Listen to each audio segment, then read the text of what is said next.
So we're going to hear about the Aerial Festival and also a brilliant light festival taking place in Workington, both I think November, but Sam Hunt is the person that knows all about it. And Sam, come off mute and tell us all about what's going on. I'll tell you all about it. I think I'll start off with the Workington Light Festival, which is a new project for Workington, which might be of interest. So for those of you that don't know, there's a I'm code. I don't know why you would know that, but there's an organisation called Everyone Here, which is the Creative People and Places project for West Cumbria. We've been going for a few years now. Myself and Kieran, the co-director, have been in position for about a year and a half, and we're attempting to do something quite specific in West Cumbria. Our patch is all the way Spatria right down to Millham. It's a big old patch, and we're trying to do something quite specific in terms of how work gets made, who makes decisions on how public money is invested in arts and culture, and where does the power balance lie. And the way that we're doing that is working in a process called citizens jury or citizens assembly. You may have heard of these things, which is about deliberative democracy. This is about getting a group of representative individuals. And when I mean representative, this means every demographic you can think of, every geographic place you can think of, just to ensure that in the room there are a group of people who represent that particular place. And to do this, we sent out 5,000 invitations to every household in West Cumbria to invite people to take part. This is a process called a sortition process, working with a charity called the Sortition Foundation, who then use a particular algorithm to sort these into this demographically representative group of individuals. We've overrepresented certain demographics in there to ensure that the people who are not normally at the table have a seat at the table. And then we've set this thing up, and this thing is called the Jury for Joy. And it's 20 individuals from across West Cumbria who meet every 6 months and kind of decide what Kieran and I and our team are going to do with this project, Everyone Here. The core of it being, how can everybody enjoy creativity in West Cumbria? That's the core question at the heart of this Jury for Joy. We ran the first one in May, and it was utterly revelatory and beautiful and all these sort of things. And I'll stick some websites in the chat for people to see. There's some films about how it all sort of came together. And we were talking about a number of things. So often in these sort of projects, people worry, particularly curators or producers, worry that their job's being taken away from them. And why? And if you ask the old Henry Ford thing, if I asked somebody, if I didn't make a car, if I asked somebody what they asked for a faster horse, all that bullshit. That's not, people know, people understand what's best for their place. And the people who have the most investment in how culture should happen in the place are the people who love that place, the people who live there. And we don't ask people about anything that they don't know about. That's the whole process of the jury. And it's a really wonderful, enriching, beautiful process. So what we did is we're asking a whole load of different things in order to develop our programme. One of these was we had £100,000, and we're an Arts Council funded project, and we've got a programme budget. So instead of us choosing how to spend that £100,000, we asked the jury, and they've come up with this wonderful idea around a carnival, which will be happening across multiple sites across West Cumbria next year. Another project, which we've been working with Cumberland Council on for a little while, was a reimagining of a light project or a light festival in Workington at Workington Hall. It's happened over the past. They want to do it again, but it's normally been delivered by the council. And we're really interested in how can artists be at the heart of this? How can communities be at the heart of this? So we asked the jury, thank you very much. We asked the jury, what would you like to feel before you go into the Light Festival? How would you like to feel during the Light Festival? And how would you like to feel after the Light Festival? In a way to begin to develop a new artist brief, I suppose, for artists to then respond to. There's a whole load of different ways you can utilize the sort of collective imagination of a place. And this is one way of doing it. So we're working with the artist Hannah Fox from Cumbria and a light artist, a digital artist, Ronan Devlin from the Northeast. Both have very different practices. Hannah's very much about making. Ronan is about sort of generative digital creations, projections, all that. So on the face of it, they look like they're not necessarily compatible, but together they're making something quite beautiful. And what we've come up with is Hall Park Lightworks, which is a massive unicorn-themed festival happening in Workington on the 30th of November and 1st of December. Free for all, going to be loads of fun.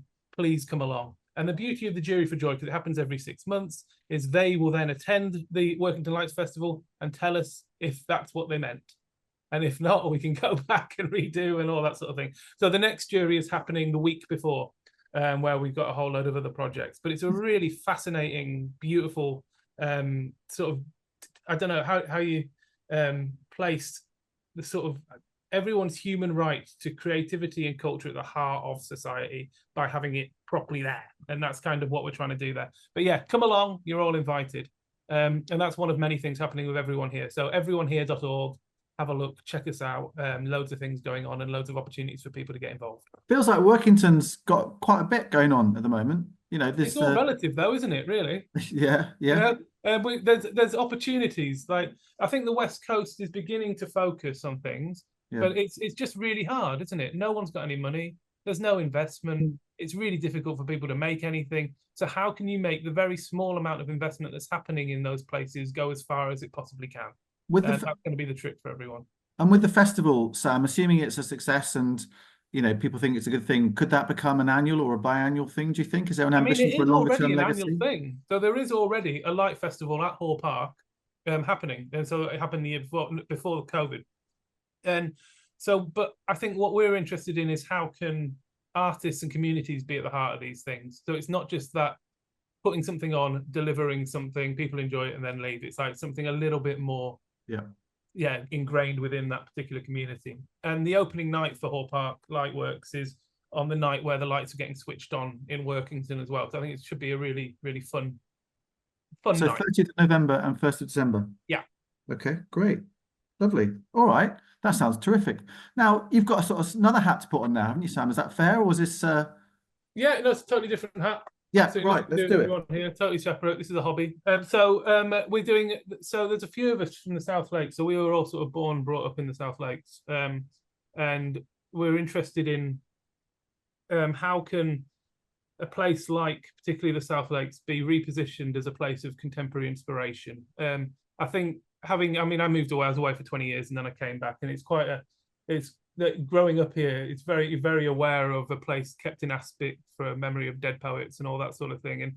But it's a place that continually inspires. So, you know, look at Taylor Swift, look at Kurt Schwitters, look at all these sort of things. Some interesting work comes out of this place as well. You know, I'll give words of his dues. He did do some good stuff. So anyway, what we're interested in is how can we use or work with this wonderful, incredible place to inspire artists to make new work that's ambitious and wonderful and all that sort of thing. And what came out of that is a festival idea called Aerial, which is kind of a line from The Poet at Home, a book about Wordsworth, but it's actually Kate Bush's best album. So it's a festival which is housed in the South Lakes, and it's about responding to place in a multitude of different ways. And we worked with Great Place Lakes and Dales, if you remember them, way back when, for the first festival, and that was going to go all really well and all that sort of thing. But unfortunately, because of COVID, we had to move it all online, and everything was paused. But we did manage to raise £4,500 for the Ambleside Food Bank, so it wasn't all that bad. So this year is the first time where we're able to sort of begin to bring it back, and that's because of a little bit of help from Westmoreland and Furness Council, which has been really good. So on the 8th, 9th and 10th of November in Ambleside, in partnership with Inward Eye Film Festival and Zeffirelli's, we're bringing Aerial back, and we're going to be opening that with a restaging of the premiere of Withnail and I, which happened in Zeffirelli's 27, when it was 42 years ago, some really odd number. It's not like a 45th or a 40th. But anyway, so and Paul McGann is going to come up for it, which is great. And so Paul McGann this is the last time he's going to do this, he said. Never going to do it again. So Paul and Mark McGann are coming up. But anyway, so Paul McGann's coming up. He's in conversation with a journalist, Luke Turner, who is co-editor of a online culture magazine called The Quietus, and a really interesting author and a sort of super fan of With Nell and I. So we're going to be screening that on the Friday, which is loads of fun.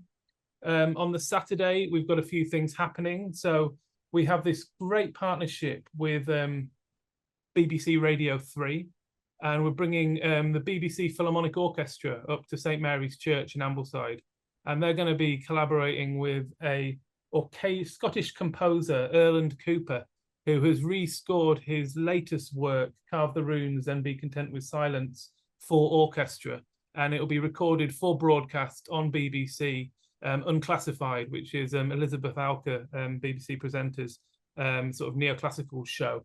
And they'll also be presenting a full program of things like The Lark Ascending, and then this really interesting, some really interesting sort of modern contemporary classical stuff as well. But really beautiful, full orchestra in a church the size of St Mary's. Your ears will be blown off, no need for any PA or that sort of thing.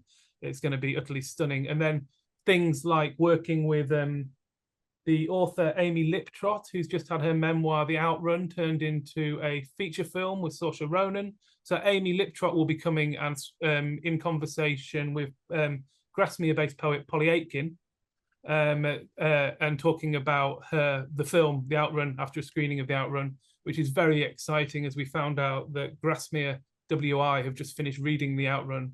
So it's become quite an exciting thing there. And then something actually quite pertinent to this group, Jack McNeil, one of the Catalyst artists, he's going to be beginning his co-creation process in a free workshop with Propeller, his ensemble, on the Sunday. So free festival things going on there. And then some really cool films going on with writers, directors talking. We've got a very special screening of Paddington in Peru with the actual Paddington costume. So you can see, like, it's a broad range. It's a broad church we're preaching to here. And then a whole load of other things. Mark McGann, Paul McGann's brother, is curating a closing gala, which is a short silent films with soundtrack, and Jack and Propeller will be providing the soundtrack to that. And then there'll be a whole load of sort of With Nell and I after parties. Imagine what you will that will be, and various things happening on the Saturday as well. So tickets all on sale. Aerialfestival.com. Have a look, see what you think. If this goes well, then we'll be able to sort of begin to embed it a little bit more in the sort of in future years. But yeah, we're all very excited by it. That sounds terrific. What a smorgasbord of delights. Camberwell carrots all round. Exactly. I have read The Outrun, and it's an amazing book, and I know the film is just out now, isn't it? So how great to get Amy Liptrot to actually come and talk about it as well. That sounds, and McGann as well, you know. Has everyone seen With Nell and I? Has everyone not seen With Nell and I? Oh, a couple of people. Interesting. I've never seen it. I need to see it before November, clearly. Is it worth, you know, I think it's a great film, and I've seen it probably 3 or 4 times. It's kind of, you know, legendary, Cumbrian, all that sort of stuff. The hall obviously is now a home, isn't it? But you used to be able to walk up to you know, what's it called, near Shap? Who can help me? What's the name of the hall where Uncle Monty was based? Phil, you must know that. Sleddle Hall, is that right? I think it is Sleddle Hall. And of course, they went to have their nice cups of tea in Penrith. I can't remember the quote, but anyway. It's the ultimate cult film, isn't it? Yeah. So great stuff going on. Sam, that's terrific. And so that's the 8th, 9th, and 10th of November in Ambleside. And I think probably if the website hasn't been put into chat, it will be now. And it's definitely worth investing some time and energy into that. That's great, Sam. And, you know, all the principles and values that everyone here is following as well takes time, doesn't it? And takes energy, and probably, you know, that's why it's a long-term project. So that's great that you've got the capacity and ambition to do that too. So thank you on behalf of the rest of Cumbria for what you're doing for West Cumbria. Thanks for the opportunity to talk. That's great.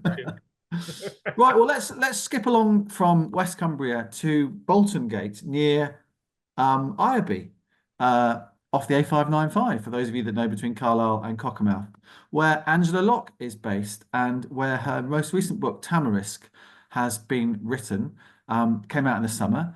Angela, tell us about Tamarisk, a bit about the book, perhaps a little bit about yourself as well, and why we should all go out and buy it and read it. Yes, I just went out and got one of these. So here we are. I don't know if you can see that. Oh, yeah, And what is that? What is that? Where am I? It's tamarisk. Can you see it? Yes. Yes, because it grows in Melissa's garden, so next door. Kate, yes. The whole the book is actually, the whole title is Tamarisk: Love and War in France, because I didn't want people to think it was a botany guide or something. Have you got a copy you can hold up for us, there, Angela? Yes, yes, yes. Here we are. Can you see? Yeah, it's a lovely jacket. It is really good. The designers, it was John Hunt, their publishers, as well as its Top Hat imprint. And they asked me to send loads of pictures of tamarisks and also loads of pictures of Second World War. So what's it about? Right. It's tamarisk is a plant that is completely destroyed by war or fire, and is often persecuted in the US, where it's called salt cedar. And it can be dead, basically, and like the phoenix, will rise from the ashes. And so the symbol of that is the fact of this is the last few years of the war, in France mainly, but also in Britain. And it is a love story, but not very normal love story. Then what happens after the war? Because we've spent a lot of time in France. It took me 43 years of research, interviews, worked with the Imperial War Museum for 10 years in order to write it. It's my 8th book, but it's taken that long. And what happens in France, when a country is completely destroyed, which is how, I remember it when my parents took us when we were young, a country full of dust and ruined buildings and no help, no sense of self-belief. And how does a country, through the love story of the people involved who were both in the French resistance, how does that become the country of enormous self-belief and arts and so much vibrancy that it has today? And that's reflected in the book, and also, of course, in the many, many interviews I did. I had a special D-notice clearance, I think it's called. I had to be assessed to see if I was allowed to see confidential papers. Worked with the original material from Special Operations Executive, who were involved in the French resistance, obviously. Had to know a great deal about it by the time I started, even. And crucially, I think I was allowed to see the original depositions from the concentration camps, which were being prepared by the Red Cross to go to the Nuremberg trials. I wasn't allowed to take photographs of them. If I remember rightly, I wasn't allowed to take notes, and I certainly couldn't mark the very musty, sort of sad, thin paper, post-war paper, faded writing from old typewriters. And it used to deeply affect me. And I went home to my little kids in Sussex then.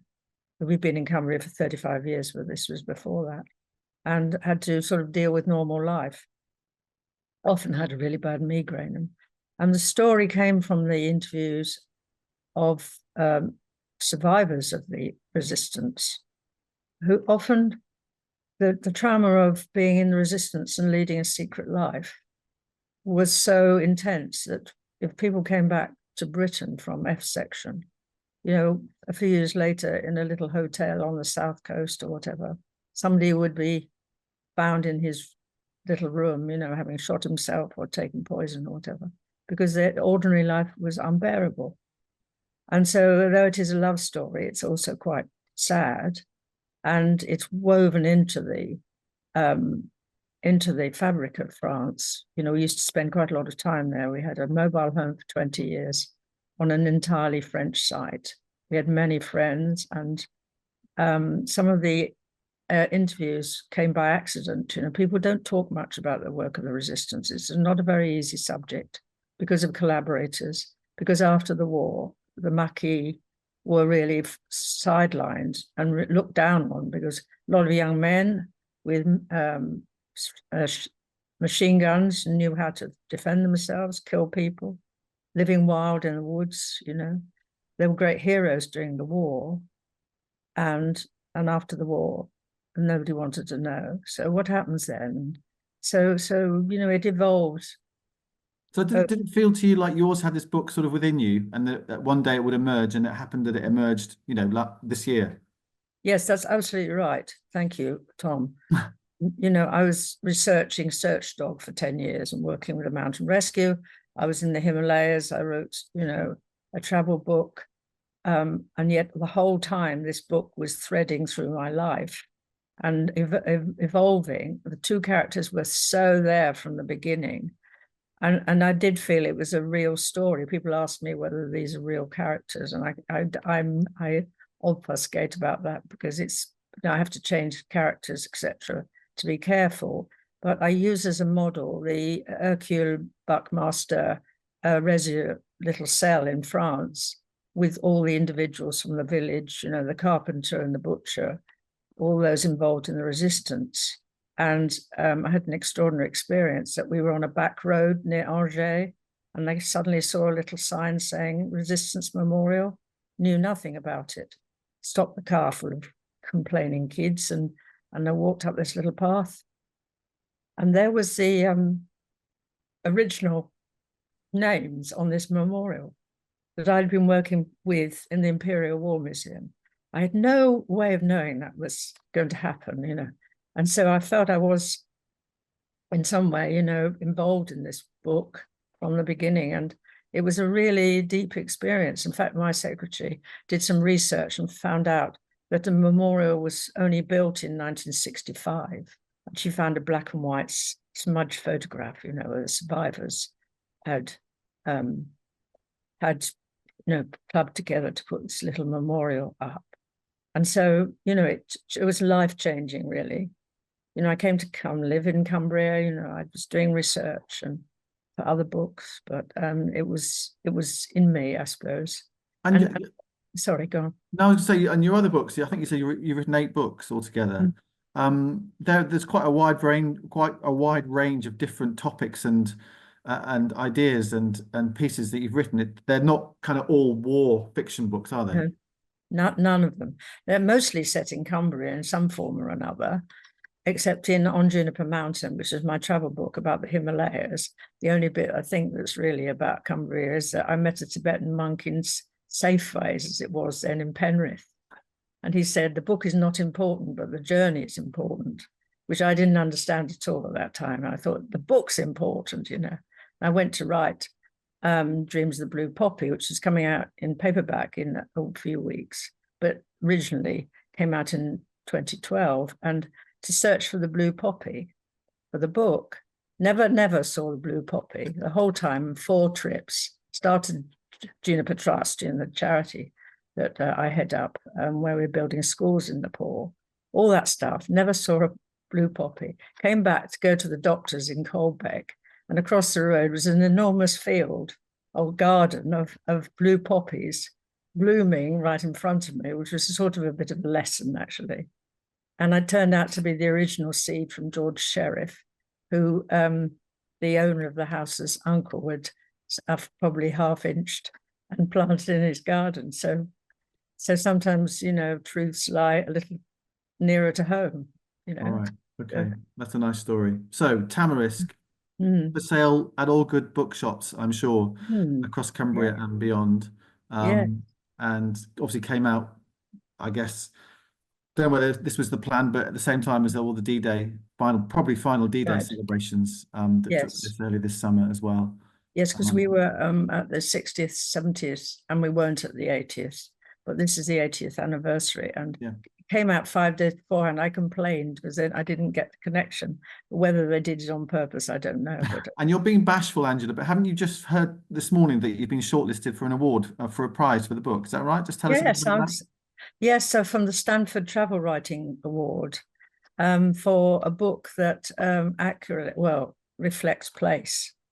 So because it's deeply about France and the love of France, but also England and Suffolk and where the tamarisk grows in both places. Because when we were children, we always used to use tamarisk fronds for a game called Witches and Fairies, by which you could paralyze people with when they were touching the tamarisk flower. So it's always been in my life in a weird way, you know. Yeah. So, Well, good luck. Lovely to be shortlisted. Congratulations. Thank you so Stamford, I'm much. assuming that's the most wonderful travel bookshop in London that I used to visit all the time when I lived in there. Yeah, it's amazing. It's sponsored by Viking, I think. Right.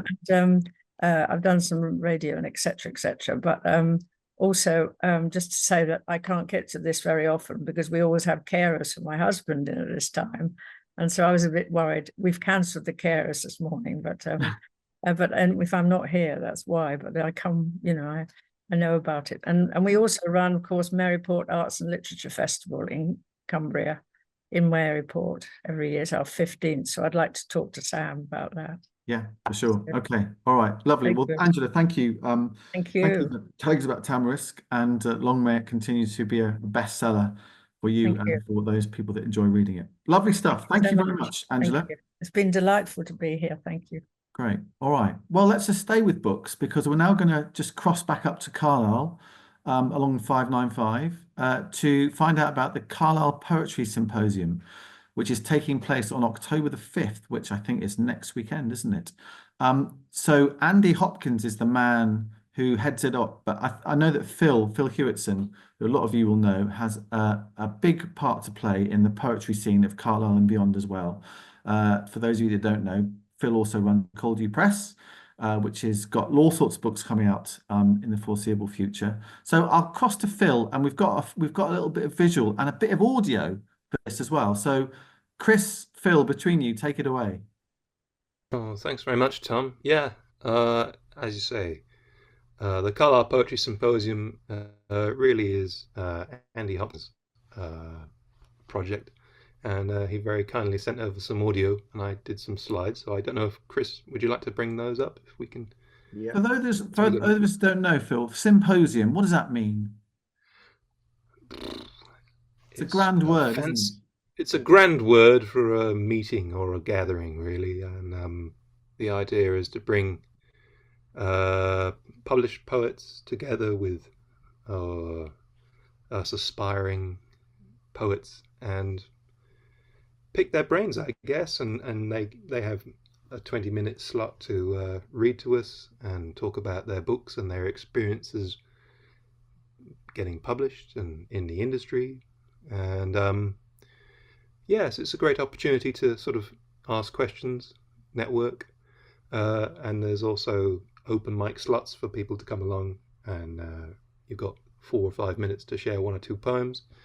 And there's a pop-up bookshop as well, so you can purchase poetry. But yeah, Andy knows all the information. We've got Kelly Davis, who has already been mentioned on the call this morning, is one of the guest writers this year, and there's a couple of writers coming up from London as well. So yes, it's a really good event, and it's taking place at Tully House.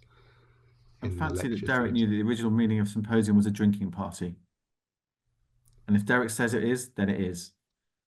Right, so should we run these slides and a little bit of audio? And then maybe I'm going to start that. Of course, on the week when Amy isn't here, for the first time, we're doing separate audio and visual stuff. So I'm going to set the audio running and see if you can hear that, and then I'll bring up some slides to accompany it. Can you hear this? Hello, this is Andy Hopkins of the Carlisle Poetry Symposium. Thank you for this opportunity of presenting to you. I'm sorry I can't be there in person. So the Carlisle Poetry Symposium has been going for a few years, and what it aims to do is it aims to support poetry in Carlisle and Cumbria by featuring writers who are published perhaps with a collection or a pamphlet with a long or rather traditional 20-minute section of presentation of poetry, like they would get in a poetry reading perhaps. But the key important thing about the Carlisle Poetry Symposium is that people who come along can also read. So they can sign up on the day for an open mic slot of about 4 minutes, which means that you get a delicate balance of more established writers and anybody else, so that the floor is open, so to speak. So it has the feel, I suppose, of a sort of folk club in the 60s, maybe, whereby the openness, the egalitarian feel that poetry should have is there, rather than there being necessarily a performer and an audience. And there's an equality of footing in that sense, whilst also retaining the quality of having some really good high quality featured writers. We've had some brilliant writers in the past: Richard Skelton, Autumn Richardson, Josephine Dickinson. We've had writers from Sheffield. We've had some wonderful writers published by different presses. This time, we're very honoured to have Kelly Davis reading. I believe she's on PowerPoint that Phil has made. But we've also got two writers from London coming up who've published a book together and who also are fine poets in their own right. We have Galia Admani and Wendy Allen. Galia Admani, published by various small presses, and also Wendy Allen, who was published by Broken Slate Press not long ago and has a book by Seren Press coming out, I think, later this year. So these are, championship, if you like, poets who are established, and they're coming up by invite to give our proceedings a bit of class. So they would be the featured writers, 3 featured writers this time, and the open up mic around that. We also have a pop-up bookshop, which is run entirely to raise funds for poets. So all the money goes to the poets. I don't keep any of that. There's also, around the symposium, I like to run workshops. Those workshops, I try and keep the price down to encourage the writing of poetry and the creation of poetry, and all the funds raised for that go towards travel expenses of the featured writers. So although we're small event, we don't get any grants, we don't get any money from elsewhere, and we try and keep it sort of self-sustaining that way, so we're not beholden to people. There's no charge, it's open to everyone. This year we're in the I don't know what to call it, cinema, auditorium, lecture theatre in Tully House, which is a slight change within the building. There's one poetry workshop left tomorrow. Anyone can come to that, £10 in Tully House in the meeting room.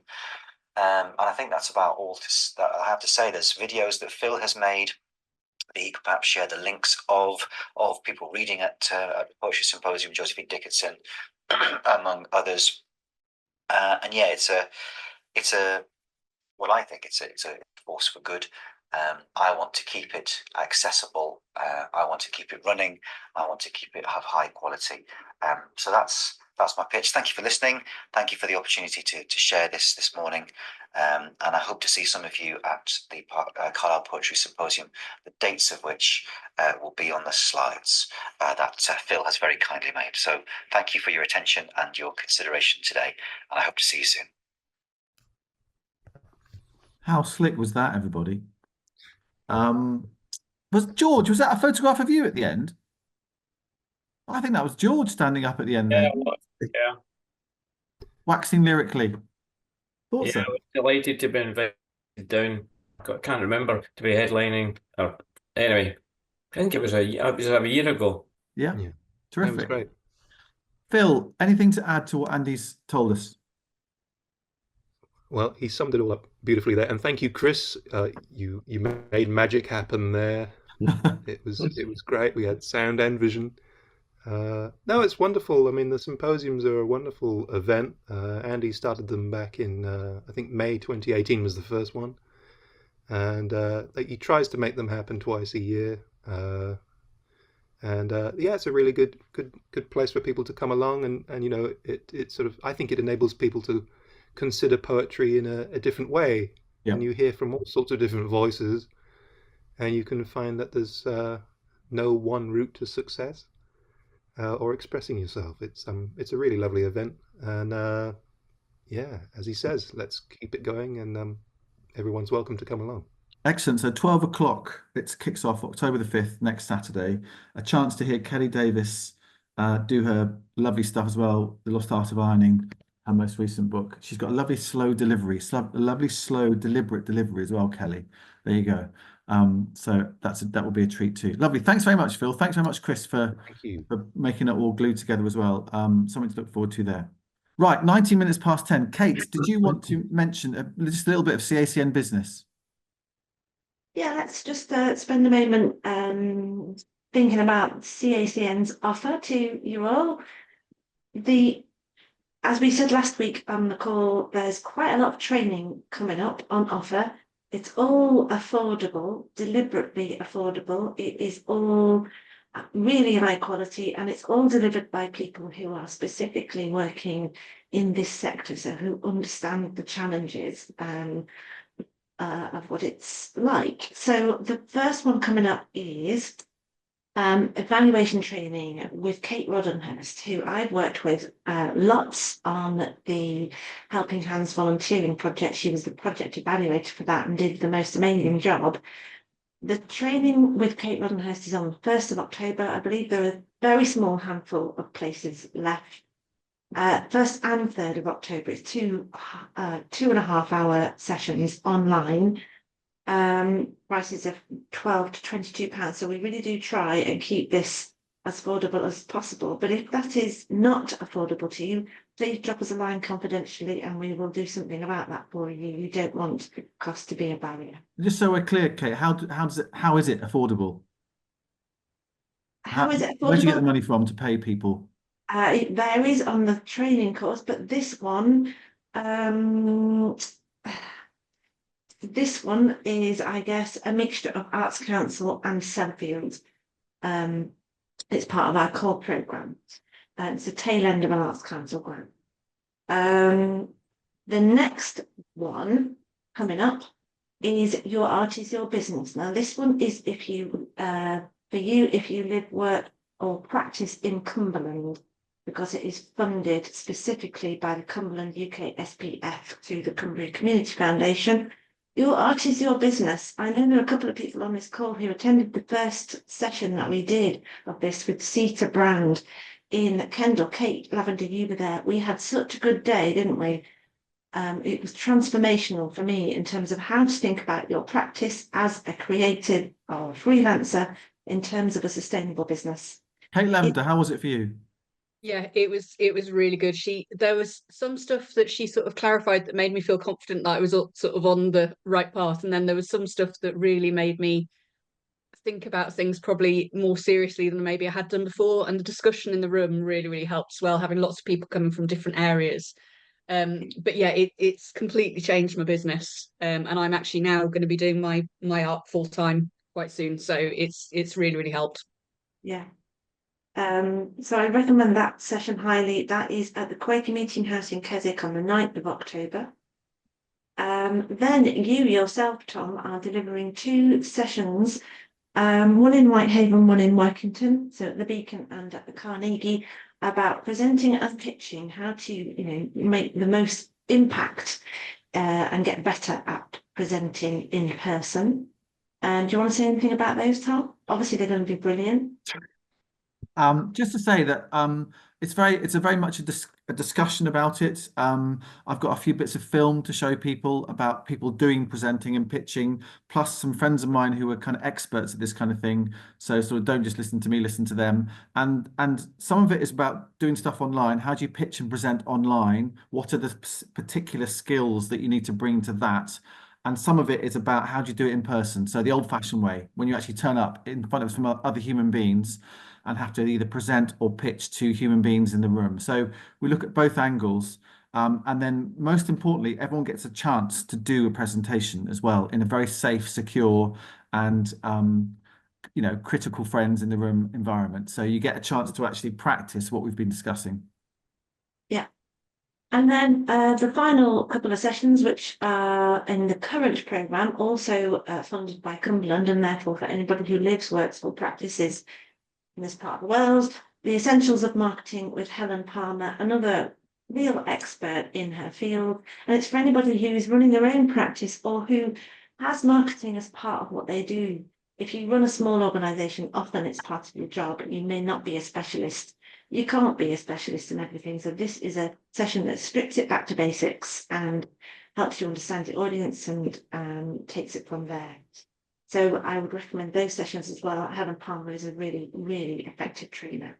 Those ones are in Carlisle and in Keswick on the 28th and 29th of October, respectively. So there's more to come. We've got more in the pipeline, and we will keep you posted on that. Thank you. Thank you, Kate. Thanks very much indeed. So that's all sitting on the website. If you want to look at dates, locations, if you didn't get a chance to jot it down, if you're interested, get involved, and hopefully they can be of use to help build the ecology and the infrastructure of the Arts and Culture Network across this county, which is what this organisation is all about, amongst a few other things. Right, it's 10:25. Any more parish notices from anyone else? I'll let you know what's coming up next week. And that is Chris. I'll just throw in, going back to the beginning of the session, people recommending things, the photographic exhibition at Reged about the Herdwicks, really strong photographic exhibition. Ian Lawson, is that his name? Yes, I think that I was going to say I can't remember the guy's name, but fabulous photographer. I mean, lots of nice pictures of sheep, great, but I was particularly impressed by the way he both has absolutely stunning landscape photography, and also sort of much more close-up things of people, in farmers mostly, and the sort of the textural and the tonal detail he gets into those. So really, really impressive, and it's free to get into, and it's on until the end of November. So yeah, my check from the Reged is in the post, I trust. Yeah, no, I was in Reddit yesterday, or was it the day before? I can't remember, and had a quick look around. It is stunning. It really is. And the fact that it's free means you can just nip in there for 5 minutes every time you're passing Reddit and filling up your car with petrol or whatever, and have a quick look inside. Really good. Good shout, Chris. Thank you for that. Next week. So next week we're going to hear from Lee Matheson, the writer of Steel. Really lovely guy. Really interesting story to tell. I really recommend you come and hear him talk about that. Keswick Museum are doing a very interesting sensory project about how museums can become more accessible. And Nicola Lawson, it's a sort of pilot project, 5 museums across the UK. They wanted small ones as well as big ones, and Keswick got in on the act. So we're going to hear about that. And also this beautiful sounding 86 Baskets exhibition, which those of you that know Lorna Singleton, who sometimes comes on these calls, spelt basket maker in Grisdale, she basically has been teaching for the last year a whole bunch of people 3 trees, 8 makers, 12 months, 86 baskets. This is the flyer for it, which you can't see very well. But anyway, someone's going to, probably Lorna, possibly Anne Waggett, not because she's curated it. She's going to come on and tell us all about that spelt basketry project taking place, because there's an exhibition opening on the 12th of October about that as well. So if you like a bit of basket making and a story about how people learn new crafts, very special traditional crafts, that might be worth coming to have a look at as well. So that is the plan for next week. But in the meantime, we've got a live to leave cultural event at Brunton Park tomorrow, Carlisle United against Grimsby. I know Colin will be there. Will you be there, Colin? I'm sure you will be there. New manager, 1 out of 1 so far, for those of you that care. I'm sure Barrow have got important games as well. They're top of the league. Again, some of you will care about that, some of you won't. But have a good weekend, everybody. Lovely to see you all. Thank you for all the contributions today. Thank you very much to Sam and to Angela and to Phil as well, and Andy in absence. And catch you again soon.